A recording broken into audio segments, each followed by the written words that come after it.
Hey, what's up online? What's up, online community? And thanks for stopping by, checking out another segment of Straight No Chaser.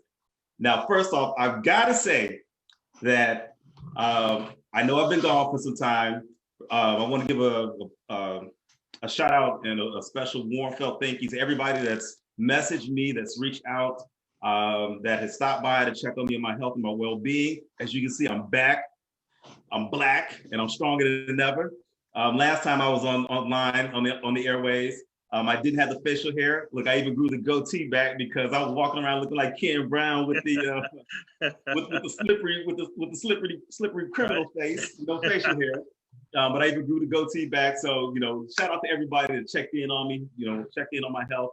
I'm feeling great. I'm doing great. I'm energized. I'm enthused. I'm ready to talk some sports. I'm ready to get down with my man Ken.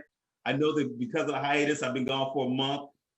This segment, I wanted to kind of take it back to the roots, and that is talking to one of my guys who's there A1 from day one, helping me build this platform, talking sports and culture, Ken Brown. So first off, Ken Brown, thanks for jumping on Straight No Chaser. Hey, brother, thanks for having me back, man. It's been too long. I'm glad to see, man, you're doing well. We definitely missed the segments, man. So glad to have you back once again, man. So we can jump into it and get it popping. Man, you know how we do. So before we get into it, people at home, if you're watching, grab your favorite libation. Today we're talking sports, and we're gonna get into a Straight No Chaser. Salute. Yes, sir. So first off, let me ask you, Ken, right now we're in the middle of the football season. We're almost on the halfway mark. You being a Dallas Cowboys fan, talk to me. How was that feeling being a Cowboys fan, bro? It doesn't feel good right now, brother.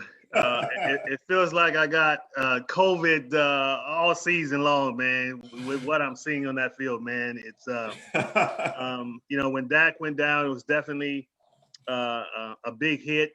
I didn't think the offense and the defense would go in the tank like this. For the first time, man, in a long time, it looks like, man, we're losing games to try to get the first pick, man.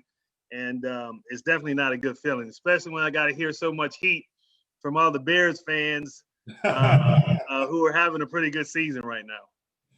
Yeah, well, you know what? We're gonna get to that in a minute. It's I don't know what's tough with being a Cowboys fan or being a Bears fan, but we'll talk about that. The first thing that comes to mind is, first off, our thoughts and prayers go out to Dak Prescott and the injury that he suffered. Because I was watching that game and it was just like, when I saw the leg break and the ankle kind of over on this side, looking this way, and Dak is looking that way, I'm like, oh man, I've seen that injury up close, and that's not something to be taken lightly. And I'm hoping and praying he's able to come back, and perform at a high level. So, our thoughts and prayers with Dak Prescott.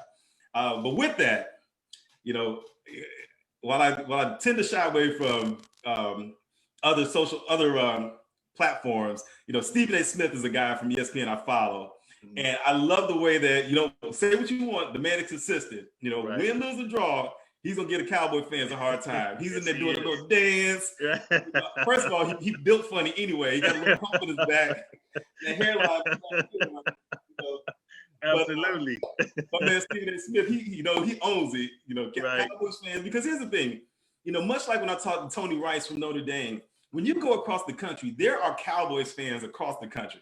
I have people, friends and family that are Cowboys fans, and they live and die by it. One of our friends, Marty Miles.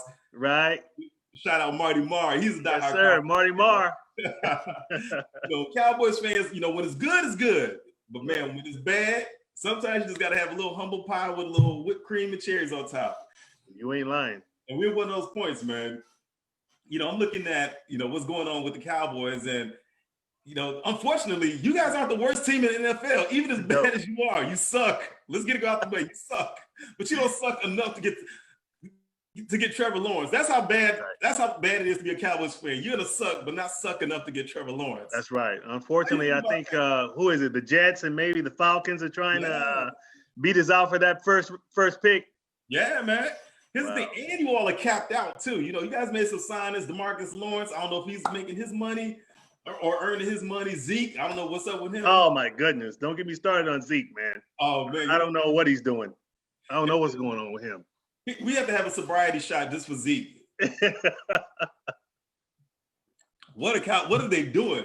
But as a Cowboys fan, the challenge is, you got Jerry World, you got a lot of braggadocious fans. The expectation is that you are going to be competing every year, if not for the Super Bowl, definitely for the division title and or a strong playoff run. And that's the pressure of being a Cowboys fan and supporting that team. How have you handled some of the ridicule? Because I know some of your guys are getting on you because now it's their time to get on you. How you been handling that? Man, I just got to eat it, man. I mean, I give it out, man. I give it out hard, especially to the Bears fans.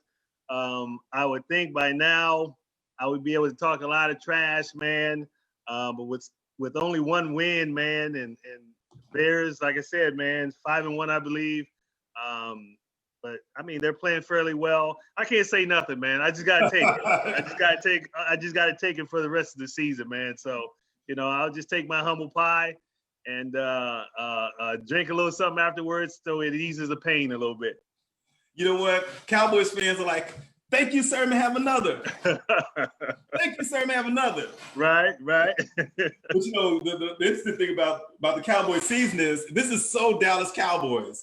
Right. You're not going to be good enough to draft bad enough to draft Trevor Lawrence, right, but you're 2 games out of first place in the NFC least. Well, I mean, that to me just surmises what it's like to be a Cowboys fan and root for the Cowboys, especially under Jerry Jones. Right. I mean, the division is very weak. There's not even any pride saying that, man, we're probably leading the division right now because the division is trash. So that's not even anything to be proud of right now. I don't even talk about that, man. So it is what it is. Oh man. Well, you know what? As a Bears fan, so let's go ahead and talk about the Bears. As a Bears fan, I'm gonna tell you right now, I'm struggling watching the Bears. And this is the first year I've come back and really watched all the football games that the Bears have been participating in. I've had my reasons as to why I haven't watched football over the past several years. But as a Bears fan, I'm sitting there and I want to support the home team. But bro, we have to do something to get the quarterback situation right. Yes. We've got to do something to get the offensive play calling right. Right. We've got to do something to get the doggone offensive line right. It's hard to watch. Yeah. When I listen to a lot of different guys that are on sports talk. I've had conversations with different people here and there. They want to go back to the old Bears way of playing football. 3 yards, pound of dust, 3 yards, pound of dust, 3 yards, pound of dust, punt, flip the field, and let's play smash mouth Bears football. That doesn't win in today's NFL. No. And I'm gonna tell you something that a lot of people don't want to admit. It really didn't win a lot of games back in the day either. Right. We had a strong run under Coach Dicker, a couple years here under Jerron Weinstedt, but really, the Bears don't have a strong history of success. And when you start talking about the quarterback situation and the offense, if you look at the way the winning teams are set up now, winning teams in the NFL score the ball. Yes, indeed. They score the ball. Yes. It is not a defensive-oriented league. If you have a defense that can get timely stops, that can complement the offensive side of the ball, you have the makings of a championship caliber team. Right. That very rarely, and I can only think of one team right now that plays smash mouth football and is successful at it because they've got the best smash mouth back in the game, and that's Derrick Henry of the Tennessee Titans. Absolutely. But when you look at it, Ryan Tannehill, he makes timely plays when needed. The defense steps up. They know how to flip the field, but they've got that celestial back in Derrick Henry that can do smash mouth, and his smash mouth isn't 3 yards in a cloud of dust. No. His smash mouth is, okay, I'm going to hit you after about 3 or 4 yards. I'm going to drag you for about another 6 or 7. Right. And I might pop one for 30 on you. Absolutely. Absolutely. But everybody doesn't have a Derrick Henry. I look at the offense and I have to ask myself, where are the weapons? Who's the big play guy? Allen Robinson? We can't even get the ball to him. If someone would have asked me right now, if I had to bet my eyebrows on Allen Robinson and Nick Foles combining for, let's just say moving forward, 8 touchdowns this season, I would have, you know what? My eyebrows would have been gone. We're not making no bets. It's life or death. is bet your eyebrows. So whenever somebody says something, I'm gonna say, would you bet your eyebrows on it? So would I bet my eyebrows on Allen Robinson, Nick Foles? No.